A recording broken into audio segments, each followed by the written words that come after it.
मई second week में मैं corona virus को लेकर एक्सपोज हुआ था।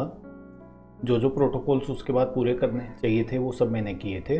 टेस्ट करवाया था, नेगेटिव था। 2 वीक के लिए क्वारंटाइन में रहना चाहिए था, रहा था। जिस तरह से क्वारंटाइन के स्ट्रिक्ट ऑर्डर्स होते हैं वो सारे मैंने फॉलो किए थे, इसलिए अपने आसपास में किसी को स्प्रेड नहीं किया।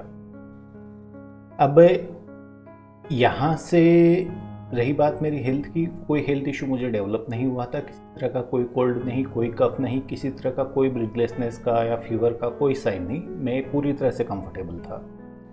4 वीक तक मुझे प्रॉब्लम नहीं हुआ। 5th वीक से थोड़ा थोड़ा मैं डिप्रेस रहने लगा। थोड़ा मुझे मसल पेन ग्रेजुअली डेवलप हुआ, प्रोडक्टिविटी पूरी क्रैश हो गई, कॉन्फिडेंस क्रैश रहने लगा। 6th वीक में थोड़े से मैंने ब्लड टेस्ट अपने करवाए थे, जिसमें जो मेटाबॉलिक पैरामीटर्स होते हैं like uric acid, blood sugars, ये सारे डिस्टर्ब थे, जबकि वो होने नहीं चाहिए थे। मैं रेगुलरली अपना चेकअप करवाते रहता हूँ, तो वो सारे जनरली कंफर्टेबल रेंज में रहते आए हैं। Even in fact day by day improve हो रहे थे, जबकि उस टाइम पर वो डिटीरियोरेटेड थे। कोई बात नहीं, यहाँ से पिक्चर थोड़ी इसी तरह से चलती रही। उस टाइम पर एक चीज़ मैंने और फील की थी कि मेरे ग्रे हेयर्स, वाइट हेयर्स बढ़ गए हैं। अब ये सारी चीज़ें साइन होती है ऑक्सीडेटिव स्ट्रेस का। तो जो मेरे मेटाबॉलिक पैरामीटर्स डिस्टर्ब थे और जो फिजिकल पैरामीटर्स जो मैंने फील किए, प्लस जो ग्रे हेयर्स, वाइट हेयर्स जो बढ़ने लगे थे, वो सारे ऑक्सीडेटिव स्ट्रेस का इंडिकेटर होता है। तो फिर मुझे थोड़ा डाउट हुआ कि कहीं ऐसा तो नहीं कि ये वायरस अंदर आकर गया हो, टेस्ट पकड़ नहीं पाया हो। कई बार होता है कि हम पॉजिटिव होते हैं फिर भी टेस्ट नेगेटिव रहता है, इसीलिए क्वारंटाइन में रहने के लिए कहा जाता है। तो जब कोविड IgG अवेलेबल होने लगा, कोविड एंटीबॉडी टेस्ट, तो फिर मैंने ये टेस्ट करवाया था अपना। तो 8th वीक के अंदर मेरा टेस्ट पॉजिटिव आया था। IgG पॉजिटिव आना मतलब मेरे अंदर इम्यूनिटी पॉजिटिव थी। और जो पिक्चर मैंने एक डेवलप की थी, जिस तरह का मसल पेन था, फैटिक था, जो मेटाबॉलिक पैरामीटर्स डिस्टर्ब थे, उसको पोस्ट वायरल सिंड्रोम कहा जाता है। जिस तरह से चिकनगुनिया के अंदर, डेंगू के अंदर एक काफ़ी टाइम तक वीकनेस का एक कंपोनेंट रहता है, वो सारी चीज़ें पोस्ट वायरल सिंड्रोम का पार्ट होती है। तो इस बीमारी के अंदर, कोविड के अंदर भी एक पोस्ट वायरल सिंड्रोम आता है। ये क्यों आता है, इसके बारे में हम जानने की कोशिश करेंगे, और इससे निकलने के लिए क्या करना चाहिए, इसके क्या क्या कंसिक्वेंसेस आ सकते हैं, ये सब हम डिस्कस करने की कोशिश करेंगे। दोस्तों, इस बीमारी से लड़ने के लिए हमारे पास इसके बारे में सही जानकारी होना बहुत ज़्यादा ज़रूरी है। तो जो मैंने इसके बारे में फील किया, जो इसके बारे में रीड किया, अपने एक्सपीरियंस से जो मैं समझ पाया हूँ, वो सब मैं आपसे शेयर करने की कोशिश करूँगा। तो जो चीज़ें मैंने फील की, उनको पोस्ट वायरल सिंड्रोम हम कहते हैं। कोविड के जो भी सर्वाइवर्स रहने वाले हैं, चाहे वो एसिम्टोमेटिक हो, चाहे माइल्ड ग्रेड से निकले हो, चाहे मेजर सीवियर कोविड का उनको फेस करना पड़ा हो, उनमें एक पोस्ट वायरल सिंड्रोम आने की टेंडेंसी रहेगी, मोस्ट प्रोबेबली रहेगी। तो मेरे ब्लड में Covid IgG was positive, means immunity मेरे अंदर अभी इस समय प्रेजेंट है। पर क्या मैं इस इम्यूनिटी पर भरोसा करता हूँ? नहीं, मैं इस इम्यूनिटी पर भरोसा नहीं करता हूँ। ये इस तरह की इम्यूनिटी थोड़ा टाइम तक आपका साथ देती है, थोड़ा टाइम के बाद वायरस का स्ट्रक्चर चेंज हो जाता है, तो ये एंटीबॉडी उसको पहचानेगी नहीं। जिस तरह से हमको हर बार हर सीजन में कोल्ड कफ होने की टेंडेंसी रहती है, साल में 2 बार कोल्ड कफ होने की टेंडेंसी रहती है, तो जब कोविड का सेकेंड वेव आएगा तो शायद ये एंटीबॉडी उस टाइम पर कॉम्प्रोमाइज रहे। तो मैं इस एंटीबॉडी पर ट्रस्ट नहीं करता हूँ।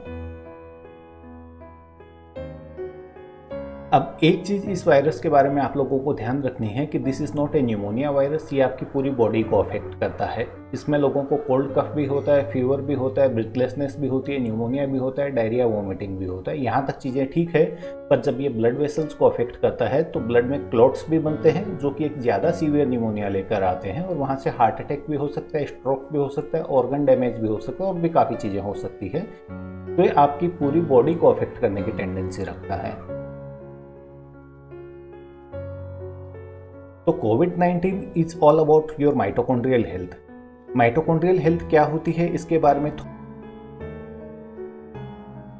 कोविड-19 से पहले, कोविड-19 के दौरान और कोविड-19 के बाद everything is about your mitochondrial health. आपकी सेल्स में जो माइटोकॉन्ड्रिया होते हैं, जिनको पावर हाउस ऑफ सेल्स कहा जाता है, वो कितने स्ट्रॉन्ग है उसके ऊपर डिपेंड करता है कि कोविड-19 का किस तरह का पिक्चर आप डेवलप करने वाले हैं। तो माइटोकॉन्ड्रिया क्या होते हैं, जैसे कि ये वायरस है, ये हमारी कोशिकाओं के ऊपर इसने अटैक किया। इस तरह की अराउंड 50 ट्रिलियन सेल्स, जितना USA की इकोनॉमी का साइज है, इतनी सेल्स हमारी बॉडी के अंदर होती है। और इस पर अटैक करने के बाद इसने माइटोकॉन्ड्रिया को, मतलब जो पावर हाउस ऑफ सेल है, उसको हाईजैक किया। यहाँ से रिएक्टिव ऑक्सीजन स्पीशीज बनाए, मतलब एक तरह का पॉइजन, और फिर उसके कारण सारे कंसिक्वेंसेज हो रहे होते हैं। ये हमारी सेल है, ये सेल में माइटोकॉन्ड्रिया, जिसको पावर हाउस ऑफ सेल कहा जाता है। बच्चे भी जानते हैं, उनके साइंस बुक के अंदर ये रहता है।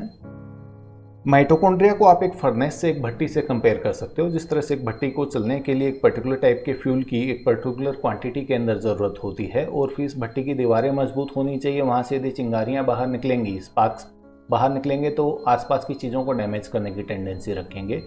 उसी तरह से हमारे माइटोकॉन्ड्रिया को भी राइट फ्यूल की ज़रूरत होती है। राइट फ्यूल की जगह यदि हम जो मॉडर्न फूड है वो सब कंज्यूम कर रहे होते हैं, बार बार कंज्यूम कर रहे होते हैं, गलत खाना खाते हैं, गलत न्यूट्रिशन लेते हैं, गलत हैबिट्स होती है, तो वहाँ भी माइटोकॉन्ड्रिया में होल होने जैसी सी सिचुएशन रहती है। मीन्स रिएक्टिव ऑक्सीजन स्पीशीज, ये वहाँ का पॉइजन लीक होता है, जो कि आसपास की चीज़ों को डैमेज करता है। अब जैसे ये हेल्दी सेल है, इस पर यदि कोविड का अटैक हो या हमारी लाइफस्टाइल का अटैक हो, तो ये इस तरह की सेल में कन्वर्ट होने की टेंडेंसी रखता है। मतलब माइटोकॉन्ड्रिया से एनर्जी लीक होती है और वो आसपास की चीज़ों को डैमेज करती है। फिर ग्रेजुअली यहाँ पर हम टर्न होने की टेंडेंसी रखते हैं। फॉर एग्जाम्पल, मान लीजिए कि मेरा बॉडी यहाँ पे था, तो इस वायरस के अटैक के बाद मैं यहाँ पे पहुँच गया। अभी मैं यहाँ से यहाँ आने की कोशिश कर रहा हूँ। जो लोग ऑलरेडी यदि यहाँ और यहाँ पर हैं, तो वो फिर क्रैश होने की थोड़ी सी टेंडेंसी या सीवियर कोविड डेवलप करने की टेंडेंसी रखते हैं। इस चीज को इस एप्पल के एग्जाम्पल से भी आप समझ सकते हैं। जैसे कि ये एक फ्रेश एप्पल है। अब ये जो फ्रेश एप्पल का जो साइन है,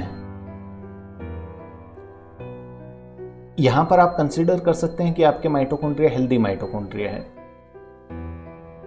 यहाँ पर चीज़ें अच्छे से काम कर रही है, आप एनर्जेटिक रहते हैं, आपको किसी तरह की कोई बीमारी नहीं है, आप फ्रेश फील कर रहे हैं। और इस वाली सिचुएशन के अंदर आपके माइटोकॉन्ड्रिया कमज़ोर हैं, आप थके हुए महसूस करते हैं, आप फैटिक रहते हैं, आपको ऑलरेडी लाइफस्टाइल डिजीजेज हैं, आप डायबिटिक हैं, हाइपरटेंशन, हार्ट अटैक्स या स्ट्रोक्स आ चुके हैं या आने वाले हैं।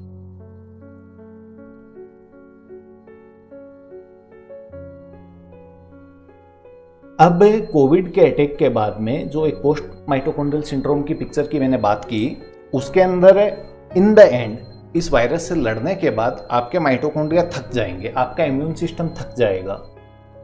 तो इस तरह की पिक्चर आपके माइटोकॉन्ड्रिया की रहेगी, जिस तरह से एक वॉरियर एक वॉर के बाद टायर्ड हो जाता है। तो इस तरह की सिचुएशन के अंदर जब आप रहेंगे तो फिर फैटिक फील करना, टायर्ड फील करना इस तरह का बनता है। तो इस पोस्ट वायरल सिंड्रोम के बारे में थोड़ा सा अभी मीडिया ने कवर करना शुरू किया है कि हाँ, ये कुछ होता है, इसके कुछ कंसिक्वेंसेस आते हैं, ये एक नई डायबिटीज दे सकता है।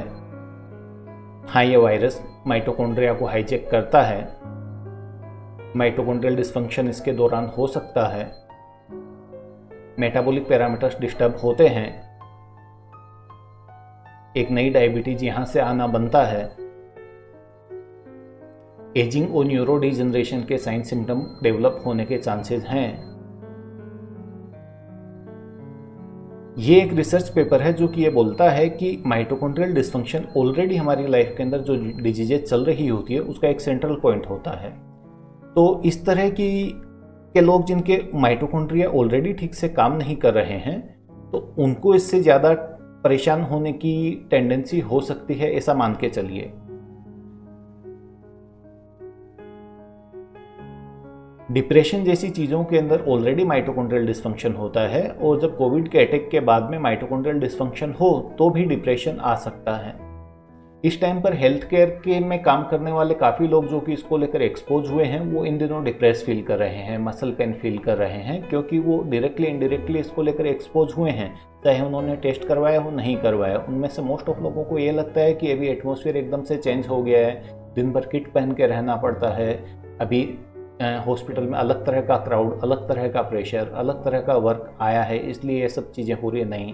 उनमें से डायरेक्टली इनडायरेक्टली काफ़ी लोगों ने इसका एक्सपोजर लिया है, वो पोस्ट वायरल सिंड्रोम को फेस कर रहे हैं। और ट्रस्ट में ये डिप्रेशन इतना डेंजरस है कि सुसाइडल थॉट्स लेकर आने की टेंडेंसी रखता है। मैंने अपने काफ़ी हेल्थ केयर कलीग्स से बात की, उसमें से काफ़ी लोगों को इस टाइम पर सुसाइडल थॉट्स डेवलप हो रहे हैं। तो इस टाइम पर यदि आप कोविड को लेकर एक्सपोज हुए हैं, जाने अनजाने में हेल्थ केयर वर्कर हैं, और यदि आपको सुसाइडल थॉट्स आ रहे हैं तो इस चीज़ के को थोड़ा सा कंसिडर करने की कोशिश करना कि ये पोस्ट वायरल सिंड्रोम हो सकता है। इसका मतलब ये नहीं है कि आप वीक हैं या कमज़ोर हैं। आप अपने आसपास के लोगों से इस बारे में बात कर सकते हैं। ये एक मेटाबॉलिक हैंडबुक है, करीब 10 से 15 पेजेज की ये बुक है, जिसके अंदर काफ़ी डिटेल के अंदर चीज़ों के बारे में बताया गया है कि जो SARS-CoV-2 का बड़ा भाई था 2003 में जो आकर गया था, उसने भी करीब 10-12 साल तक लोगों की मेटाबॉलिक प्रोफाइल को डिस्टर्ब किया। वहाँ उसके पोस्ट वायरल सिंड्रोम के जो पिक्चर थे वो काफ़ी लंबे समय तक लोगों को उन्होंने परेशान किया। तो इसके केस में भी इस तरह के चांसेस बन सकते हैं कि ये थोड़ा सा ठीक ठाक लंबे टाइम तक लोगों को परेशान करने की टेंडेंसी रखे। अब ये वो पिक्चर है जहां पर आपके माइटोकॉन्ड्रिया ठीक से काम नहीं कर रहे हैं। हो सकता है कोविड से पहले ही आपके माइटोकॉन्ड्रिया परेशान हो रखे हों, या वो थके हुए हों, या टायर्ड हो, या माइटोकॉन्ड्रियल डिस्फंक्शन की पिक्चर डायबिटिक होते हुए या हाइपरटेंसिव होते हुए या किसी और लाइफस्टाइल डिजीज का पार्ट होते हुए आपने डेवलप कर रखी हो। और कोविड के बाद में भी कोविड क्रूसेडर्स जो रहे हैं उनके अंदर भी इस तरह की सी ही पिक्चर रहती है।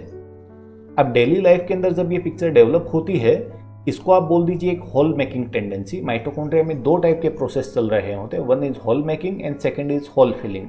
जो एनर्जी जनरेशन का जो पार्ट होता है that is oxidative stress means hole making process, वो माइटोकॉन्ड्रिया को डैमेज करने की टेंडेंसी रखता है इनडायरेक्टली, और उस डैमेज को फिल करने के लिए वहां पर एक होल फिलिंग प्रोसेस चल रहा होता है जिसको हम एंटीऑक्सीडेंट मैकेनिज्म कहते हैं। तो हमारी डेली लाइफ में जो होल मेकिंग प्रोसेसेस होते हैं, हमारा शुगर का intake, oil, refined grains, sugar T, sugar coffee, stress, इस तरह की लाइफस्टाइल जब हमारी रहती है तो माइटोकॉन्ड्रिया में होल होने की टेंडेंसी, उसकी रफ्तार, उसकी स्पीड काफ़ी बढ़ जाती है। मीन्स बोल दीजिए ऑक्सीडेटिव स्ट्रेस बढ़ने लगता है। तो ओवर द टाइम पीरियड हमारे माइटोकॉन्ड्रिया डैमेज होते हैं और हमको लाइफस्टाइल डिजीजेज को फेस करना पड़ता है।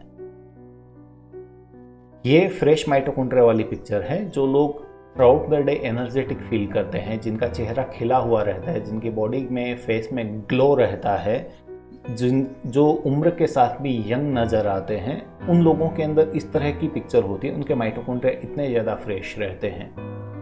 तो इस चीज़ के लिए जो रेस्पॉन्सिबल होता है that is hole filling mechanism means antioxidant mechanism. जिस किसी का भी एंटीऑक्सीडेंट सिस्टम मजबूत है तो उनकी ब्लड और बॉडी की अपीयरेंस और उनका स्टेट ऑफ माइंड इस तरह का रहता है।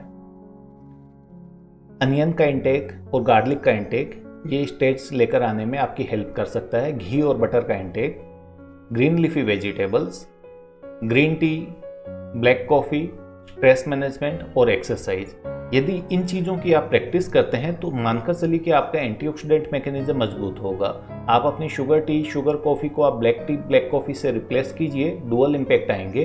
होल मेकिंग प्रोसेस जो है वो शट होगा, होल फिलिंग प्रोसेस स्टार्ट होगा।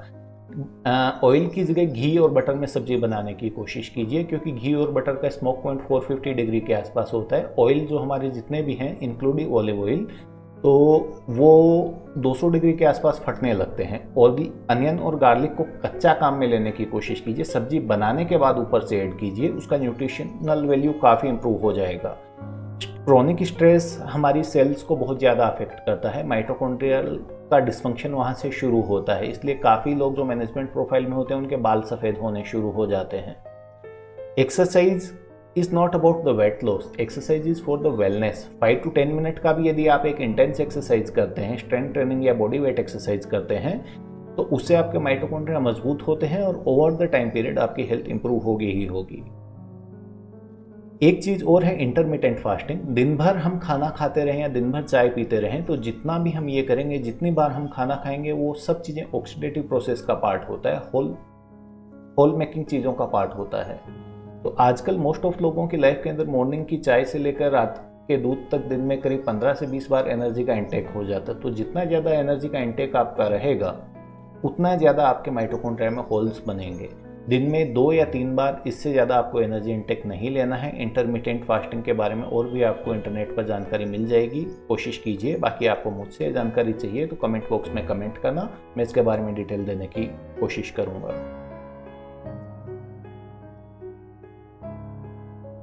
इस टाइम पर यदि आप पोस्ट वायरल सिंड्रोम की पिक्चर डेवलप कर रखे हैं या माइटोकॉन्ड्रियल डिसफंक्शन को फेस कर रहे हैं और वहाँ से एक अच्छा खासा डिप्रेशन आया हुआ है और उससे इमीडिएटली आपको बाहर निकलना है, तो ध्यान रखना आइस वाटर बाथ और एक्सरसाइज माइटोकॉन्ड्रियल बायोजेनेसिस को प्रमोट करता है। मैंने भी इसको ट्राई किया। एक्सरसाइज करने के अंदर मैं कंफर्टेबल फील नहीं कर रहा था, मुझे एक्सरसाइज का हैबिट होता था, पर इस टाइम पर 5-10 मिनट के एक्सरसाइज के अंदर भी मैं और ज़्यादा मसल पेन डेवलप कर रहा था। तो मैंने आइस वाटर बाथ को ट्राई किया। इसके बारे में मैंने करीब 6 मंथ पहले रीड किया था कि ये माइटोकॉन्ड्रियल हेल्थ के लिए काफ़ी अच्छा होता है। अभी मैंने इसके बारे में ट्राई किया है। तो आइस वाटर बाथ का एक सिंगल बाथ का इफेक्ट करीब 6 to 8 आवर्स के लिए रहेगा। उसमें आप काफ़ी फ्रेश फील करेंगे, एनर्जेटिक फील करेंगे। एथलीट्स और स्पोर्ट्स पर्सन जो होते हैं वो आइस वाटर बाथ को हमेशा मसल रिलैक्सेंट की तरह यूज में लेते हैं। बेसिकली इसका इफेक्ट आपके माइटोकॉन्ड्रिया पर आता है, इमीडिएट इफेक्ट भी आता है और लॉन्ग टर्म इफेक्ट भी आता है। इसको आप ट्राई करने की कोशिश कर सकते हैं। एक वॉरियर की जिंदगी आपको चाहिए कि एक वॉरियर की जिंदगी आपको चाहिए। इस टाइम पर काफ़ी लोग परेशान हैं, परेशान होना बनता भी है। जिस तरह की पिक्चर आसपास में चल रही है, पॉजिटिव केसेस बढ़ रहे हैं, हमारे आस बिल्डिंग्स के अंदर काफ़ी लोग पॉजिटिव इस टाइम पर हुए हैं। तो अब इस चीज़ का अकाउंट रखने की जगह है कि हाँ भाई कौन लोग पॉजिटिव हो रखे हैं, कौन नेगेटिव है, कितने लोग आसपास में ये कोरोना बढ़ रहा है, क्या हमको हो जाएगा, इसके कारण मुझे हो गया, उसके कारण मुझे हो गया, सरकार कुछ कर नहीं रही, डॉक्टर्स कुछ कर नहीं रहे, वैक्सीन आ नहीं रहा। उस पर फोकस करने की जगह हम यदि वॉरियर बनने की डायरेक्शन में जाएंगे, जो भी मास्क के प्रोटोकॉल्स है, हाइजीन के प्रोटोकॉल्स हैं, वो फॉलो करेंगे, लाइफस्टाइल को इम्प्रूव करने की कोशिश करेंगे, तो वो रिजल्ट ज़्यादा अच्छा रहेगा। वॉरियर बनने से एक स्ट्रेस मैकेनिज्म इंड्यूस होता चला जाएगा जो हमारे माइटोकॉन्ड्रिया को और ज़्यादा डैमेज करेगा। ये प्रॉब्लम देश में आया हुआ है, देश में क्या दुनिया के अंदर आया हुआ है, तो परेशान तो इससे सभी हैं। आज नहीं तो कल हमारे या हमारे परिवार के लोगों के पॉजिटिव होने के काफ़ी ज़्यादा चांसेस हैं। तो लोगों को एक हेट्रेड की नज़र से देखने से अच्छा है कि हम कोऑपरेट करें। यदि हम पॉजिटिव हुए हैं तो हम अपनी स्टोरी और लोगों से शेयर करें। हो सकता है कि वो लोग ऑलरेडी पॉजिटिव हो रखे हों या नहीं तो नियर फ्यूचर में होने वाले हो। आने वाले टाइम में हॉस्पिटल्स में आपको स्पेस मिलेगा, इसके चांसेस कम हैं। हम लोग ही एक दूसरे के काम आएंगे। तो एक दूसरे से नफरत करने की जगह या एक दूसरे को लेकर स्ट्रेस इंड्यूस करने की जगह एक दूसरे के साथ कोऑपरेट करेंगे तो इसके आउटकम हमारे साथ ज़्यादा अच्छे रहेंगे। तो हमको यहाँ पर अपने आप को फोकस करना चाहिए, जो हमारे हाथ में है, हमारा लाइफस्टाइल, उसको इम्प्रूव करने पर ज़्यादा ध्यान देना चाहिए। डार्विन ने एक बात कही थी, यदि आप स्ट्रॉन्ग हैं तो आप सर्वाइव करोगे, कोई ज़रूरी नहीं है। आप इंटेलिजेंट है इसलिए आप सर्वाइव करोगे, कोई ज़रूरी नहीं है। पर यदि आप बदलाव को, चेंज को एक्सेप्ट करने की टेंडेंसी रखते हैं तो आपके सर्वाइवल के चांसेस काफ़ी ज़्यादा हैं। चाहे आप एक इंडिविजुअल हो, चाहे आप एक इंडस्ट्री रन कर रहे हो, जो भी इस बदलाव को एक्सेप्ट कर पाएगा उसके सर्वाइवल के उतने ज़्यादा चांसेस हैं।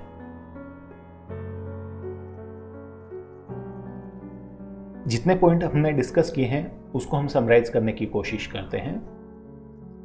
This is not a pneumonia virus. SARS-CoV-2 आपकी पूरी बॉडी को अफेक्ट करता है। इसे सर्वाइव करने के बाद भी चाहे आप एसिम्प्टोमेटिक रहे हो, एक पोस्ट वायरल सिंड्रोम आ सकता है। कोई भी लड़ाई लड़ने के बाद हमारे इम्यून सिस्टम टायर्ड होता है, हमारे माइटोकॉन्ड्रिया टायर्ड हो जाते हैं, तो एक पोस्ट वायरल सिंड्रोम आना बनता है जो कि आपकी फिजिकल और साइकोलॉजिकल वेलबींग दोनों को डिस्टर्ब करने की टेंडेंसी रख सकता है। इसके शॉर्ट टर्म इम्पैक्ट भी हो सकते हैं, लॉन्ग टर्म इम्पैक्ट भी हो सकते हैं। आपके हाथ में यह है कि जो होल मेकिंग प्रोसेस है इसको आप स्टॉप करने की टेंडेंसी रखें और होल फिलिंग को आप स्टार्ट करने की कोशिश करें। मीन्स ऑक्सीडेटिव स्ट्रेस को आपको रिड्यूस करना है और एंटीऑक्सीडेंट मैकेनिज्म को इम्प्रूव करना है। मुझे पर्सनली ये फील नहीं होता है कि वैक्सीन इज ए सॉल्यूशन, और काफ़ी लोगों का यही मानना है। बेसिकली आपको आपकी माइटोकॉन्ड्रियल हेल्थ को इम्प्रूव करना होगा।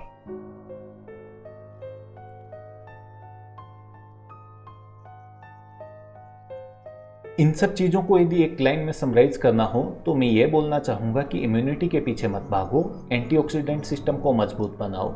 इम्यूनिटी झक मार के आपके पीछे आएगी। दोस्तों, इस टाइम पर हम लोग कोशिश कर रहे हैं कि कहीं से विटामिन सी की टेबलेट मिल जाए, कोई इम्यूनिटी बढ़ाने वाला आसान सा मैकेनिज्म मिल जाए। काफ़ी दोस्तों के मेरे फ़ोन आते हैं कि हाँ भाई ये विटामिन सी की गोली ले लूँ क्या, ये जिंक की गोली ले लूँ क्या, ये काढ़ा पी लूँ क्या। यदि उन सब चीज़ों से आपको फ़ायदा होता हो तो ठीक आप कीजिए, पर एंटीऑक्सीडेंट मैकेनिज्म पर यदि आप काम करेंगे, मेरे पास बात करने के लिए बहुत सी चीज़ें हैं, पर ये वीडियो बड़ा नहीं हो जाए, शॉर्ट के अंदर मैं आपको कुछ चीज़ों के बारे में समझा सकूँ, कोई थॉट्स कन्वे कर सकूँ, इसलिए मैंने ये बनाया है। यदि आप और डिटेल में ये सब चीज़ें जानना चाहते हैं तो कंप्लीट एंटीऑक्सीडेंट मैकेनिज्म के ऊपर मैं एक और वीडियो आपको बनाकर दे सकता हूँ, जो आप अपनी लाइफ के अंदर इनकॉर्पोरेट कर सकें। तो यदि आप जानना चाहते हैं कि एंटीऑक्सीडेंट सिस्टम को कैसे मजबूत बनाना है, मैं आपकी हेल्प करने की कोशिश कर सकता हूँ। एक चीज़ के बारे में आप ध्यान रखिएगा, सफ़र हम लोग पहले भी कर रहे थे। इस वायरस ने केवल एक रिमाइंडर दिया है कि हाँ, we are not doing well. Infertility और इरेक्टाइल डिसफंक्शन से लेकर हार्ट अटैक और कैंसर तक जो कोर पिक्चर रहती है, that is mitochondrial dysfunction only. यदि लाइफस्टाइल को इम्प्रूव करेंगे, आपकी रूटीन हेल्थ इम्प्रूव होगी ही होगी, ये मान के चलिए। धन्यवाद, मुझे इजाज़त दीजिए।